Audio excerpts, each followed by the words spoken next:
Sœurs et frères, bienvenue à cette célébration où le Christ, notre libérateur, nous rassemble au nom du Père et du Fils et du Saint-Esprit. Amen. Bienvenue aussi aux personnes qui sont unies à nous par le biais de la télévision. Et nous sommes invités ce matin à prier de façon particulière pour Madame Louise Grenier-Goudreau.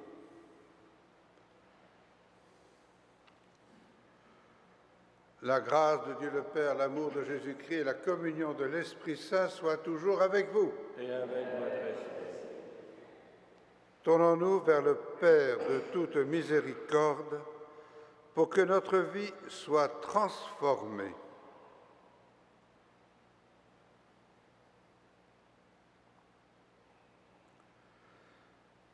Tu nous donnes les paroles qui font vivre, Seigneur Jésus. Prends pitié de nous. Prends pitié de nous. Tu nous appelles à te suivre, ô Christ. Prends pitié de nous. Prends pitié de nous. Tu nous invites à faire communauté. Seigneur, prends pitié de nous. Prends pitié de nous. Que Dieu tout aimant nous fasse miséricorde, qu'il nous pardonne nos péchés et nous conduise à la vie éternelle. Amen. Et nous prions le Seigneur.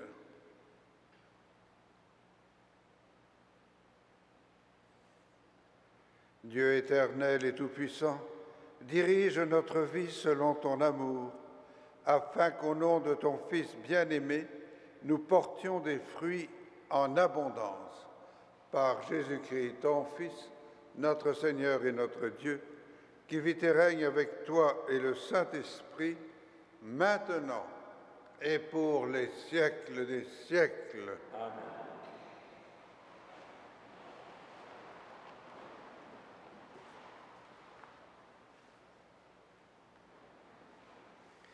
Lecture du livre d'Ézéchiel.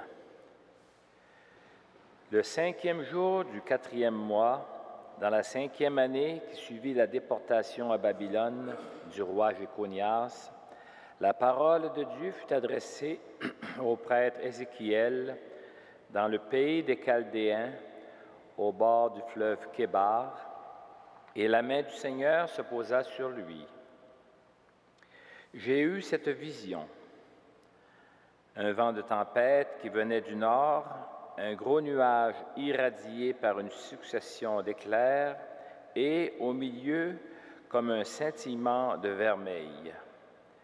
Au centre, on aurait dit 4 vivants qui ressemblaient à des hommes. Ils avaient chacun 4 faces à 4 ailes et 4 ailes. J'entendis le bruit de leurs ailes, pareil quand ils marchaient au bruit de l'océan, comme la voix du Tout-Puissant, comme la rumeur de toute une armée. Lorsqu'ils s'arrêtaient, ils laissaient retomber leurs ailes. On entendit un bruit au-dessus de la voûte qui dominait leur tête. Au-dessus de cette voûte, il y avait comme un trône qui ressemblait à du saphir. Et sur ce trône, quelqu'un qui avait l'aspect d'un homme. Puis j'ai vu comme un scintillement de vermeil, quelque chose comme un feu tout autour. À partir de ses reins, au-dessus et au-dessous, j'ai vu quelque chose comme un feu qui irradiait tout autour.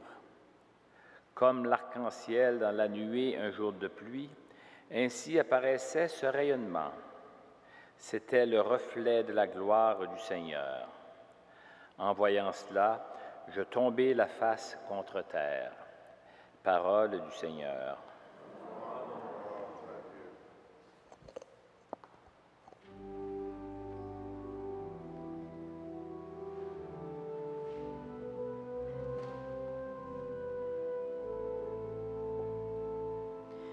Le ciel et la terre sont remplis de ta gloire. Le ciel et la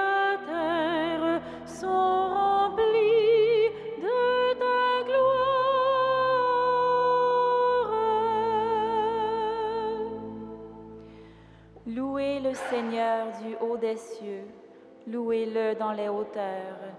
Vous, tous ses anges, louez-le, louez-le, tous les univers.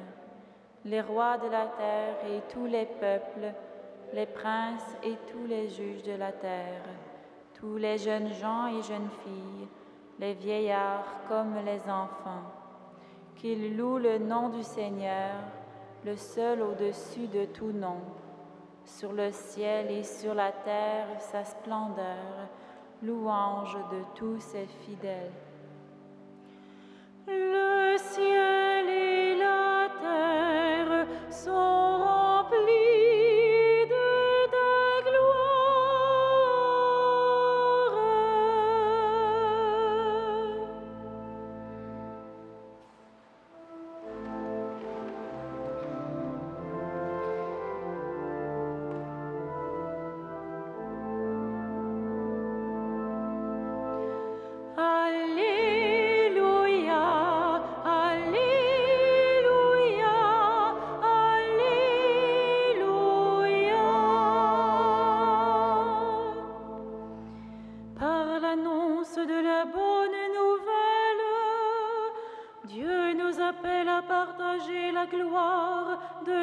Seigneur Jésus-Christ.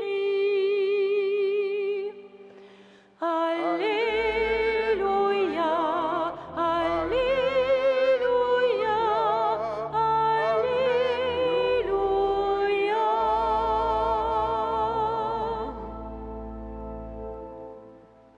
Le Seigneur soit avec vous. Proclamation de la bonne nouvelle de Jésus-Christ selon saint Matthieu.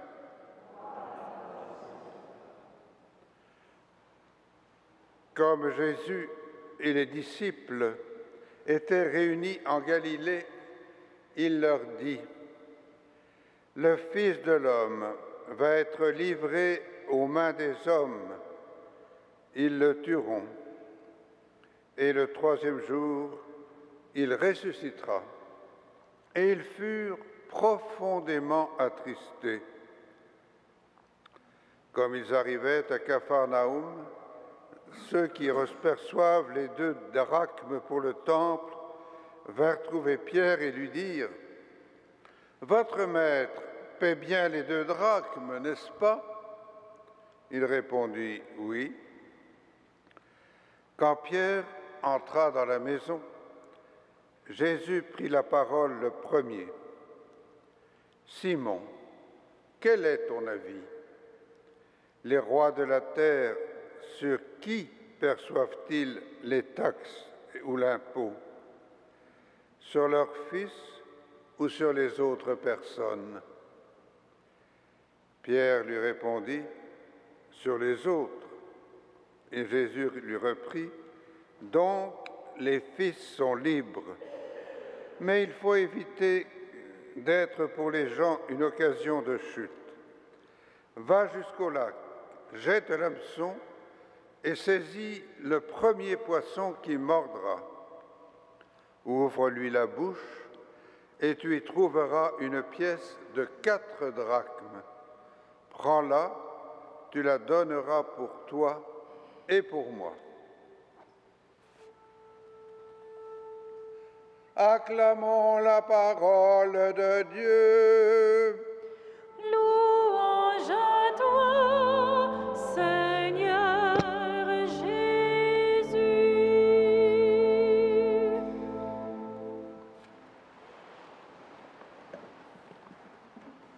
La première lecture peut nous paraître singulière. Elle est dans ce qu'on appelle le style apocalyptique, c'est-à-dire un message pour un peuple en crise. On y voit le prophète Isaïe qui décrit une mystérieuse vision qui vint de Dieu. Il faut savoir qu'à ce moment-là, le peuple d'Israël est en exil à Babylone. Et cette vision grandiose a pour but de réconforter le peuple, de lui dire que Dieu est là, présent. et qu'il peut intervenir en leur faveur. Beaucoup plus tard, Dieu se rendra présent en son Fils, et là, d'une façon non pas glorieuse et grandiose, mais humble et cachée, le très bas.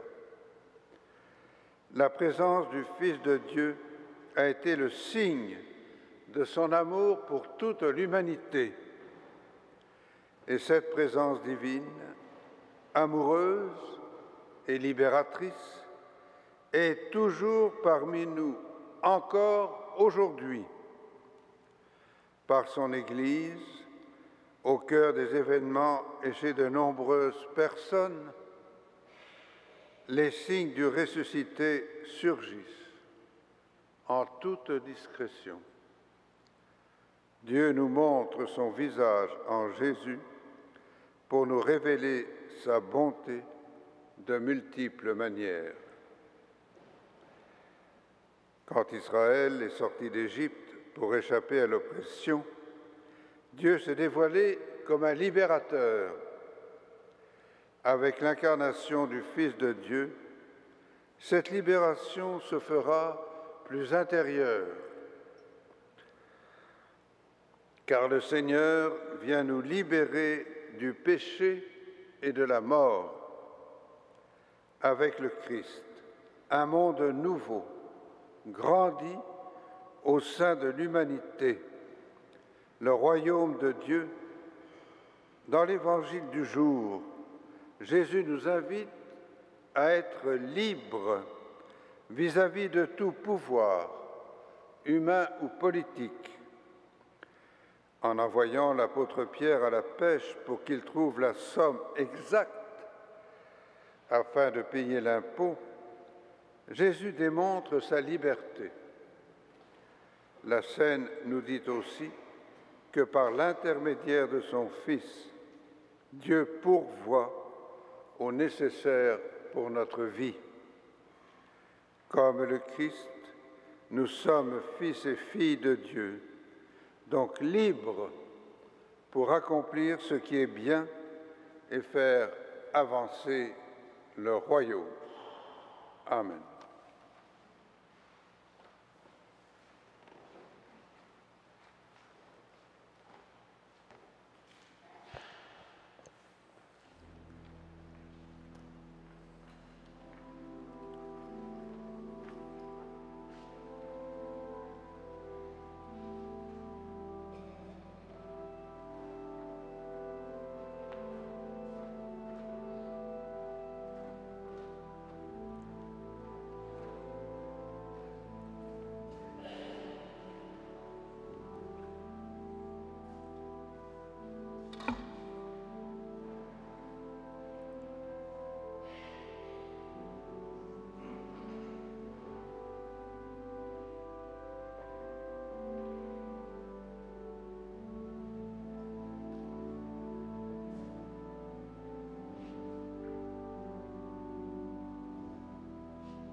Prions ensemble au moment d'offrir le sacrifice de toute l'Église. Dans ta bonté, Seigneur, accepte notre offrande, qu'elle soit sanctifiée et serve ainsi à notre salut par Jésus-Christ notre Seigneur.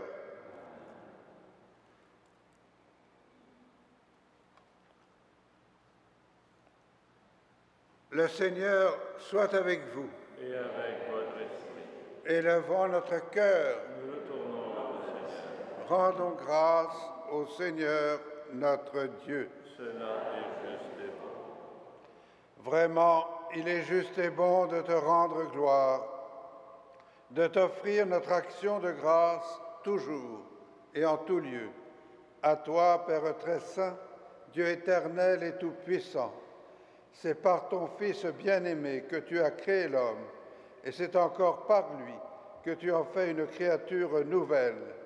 Ainsi, dans l'univers, toutes choses te célèbrent, le peuple des baptisés te glorifie, les saints te bénissent d'un seul cœur. Et déjà, nous pouvons à tous les anges proclamer hautement ta gloire en chantant.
Toi qui es vraiment saint, toi qui es la source de toute sainteté, Seigneur, nous te prions. Sanctifie ces offrandes en répandant sur elles ton esprit, qu'elles deviennent pour nous le corps et le sang de Jésus le Christ, notre Seigneur. Au moment d'être livré et d'entrer librement dans sa passion, il prit le pain, il rendit grâce, il le rompit et le donna à ses disciples en disant : « Prenez et mangez-en tous, ceci est mon corps livré pour vous. »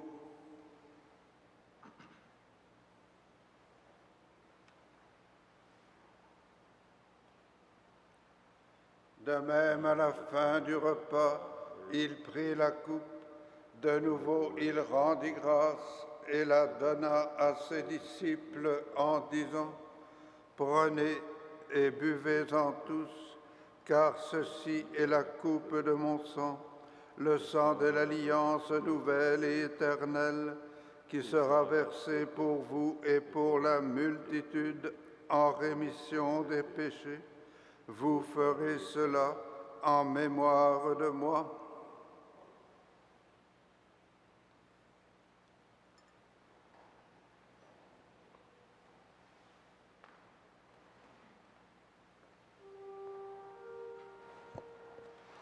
Il est grand le mystère de la foi. Nous proclamons ta mort, Seigneur Jésus. Nous célébrons ta résurrection.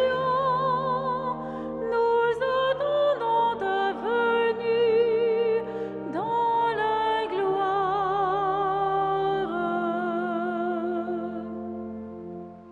Faisant ici mémoire de la mort et de la résurrection de ton Fils, nous t'offrons, Seigneur, le pain de la vie et la coupe du salut, et nous te rendons grâce, car tu nous as choisis pour servir en ta présence. Humblement, nous te demandons qu'en ayant part au corps et au sang du Christ, nous soyons rassemblés par l'Esprit Saint en un seul corps. Souviens-toi, Seigneur, de ton Église répandue à travers le monde. Fais-la grandir dans ta charité avec le pape Benoît, notre évêque Christian et toutes les personnes qui ont la charge de ton peuple. Souviens-toi aussi de nos sœurs, de nos frères, qui se sont endormis dans l'espérance de la résurrection, et de toutes les personnes qui ont quitté cette vie reçois-les dans ta lumière auprès de toi. Sur nous tous, enfin, nous implorons ta bonté.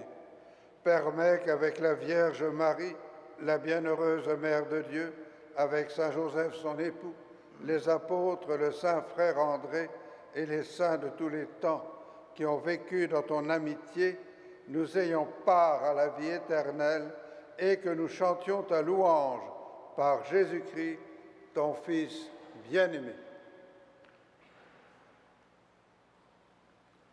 Par lui, avec lui et en lui, à toi, Dieu le Père Tout-Puissant, dans l'unité du Saint-Esprit, tout honneur et toute gloire pour les siècles des siècles.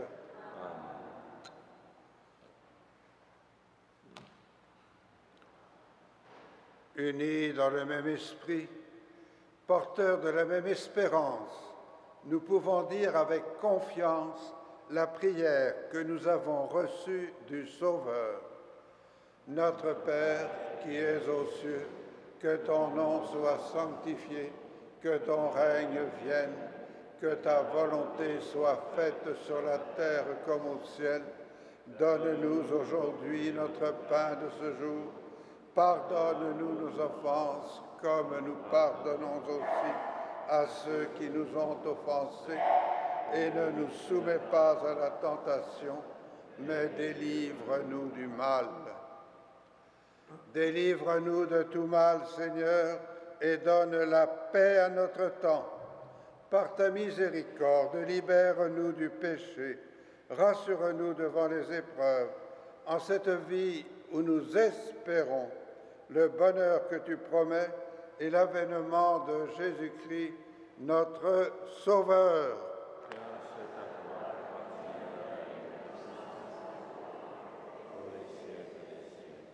Seigneur Jésus-Christ, tu as dit à tes apôtres, « Je vous laisse la paix, je vous donne ma paix.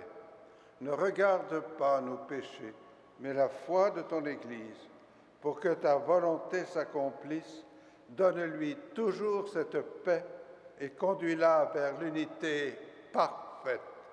Toi qui règnes pour les siècles des siècles, que la paix du Seigneur soit toujours avec vous.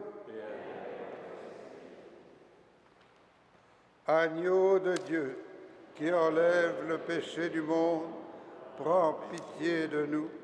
Agneau de Dieu, qui enlève le péché du monde, prends pitié de nous. Agneau de Dieu, qui enlève le péché du monde, donne-nous la paix. Pour la communion, il y aura un ministre en face de chacune des allées. Vous avancez en procession.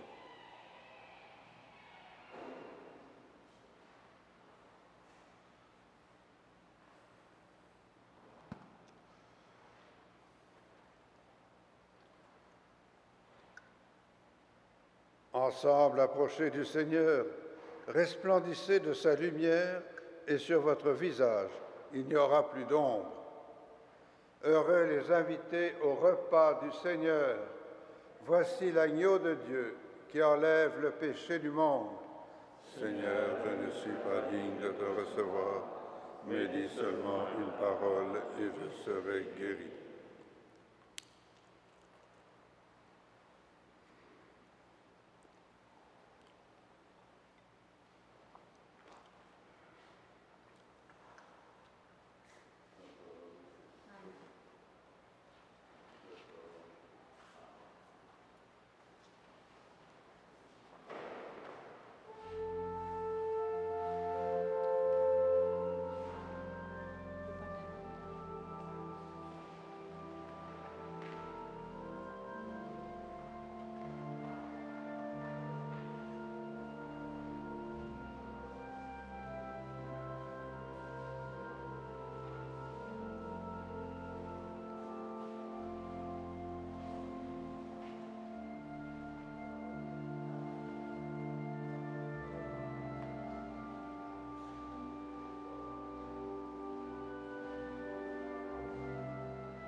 En ce mois du frère André, je vous invite à prendre sur vos feuillets bruns la prière numéro 13, une foi qui transforme la montagne. Seigneur, tu nous appelles à poser chaque jour des gestes qui transforment peu à peu notre monde, afin que ton amour, ta justice et ta paix y rayonnent. Nous savons que ces gestes posés dans la foi contribuent à faire naître et grandir ton royaume. Donne-nous une foi profonde et agissante pour que nous puissions, à la manière du Saint Frère André, répandre ta lumière autour de nous. Saint Frère André, Saint Joseph du Mont-Royal,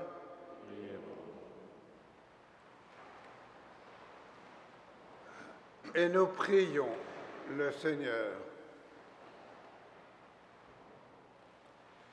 Permets, nous t'en prions, Dieu Tout-Puissant, qu'ayant reçu de toi la grâce d'une nouvelle vie, nous puissions nous en émerveiller toujours par Jésus-Christ, ton Fils, notre Seigneur et notre Dieu, qui vit et règne avec toi et le Saint-Esprit, maintenant et pour les siècles des siècles. Amen. Le Seigneur soit avec vous. Et avec votre esprit. Que Dieu tout-aimant vous bénisse, le Père, le Fils et le Saint-Esprit. Amen. Allez dans la joie et dans la paix du Christ.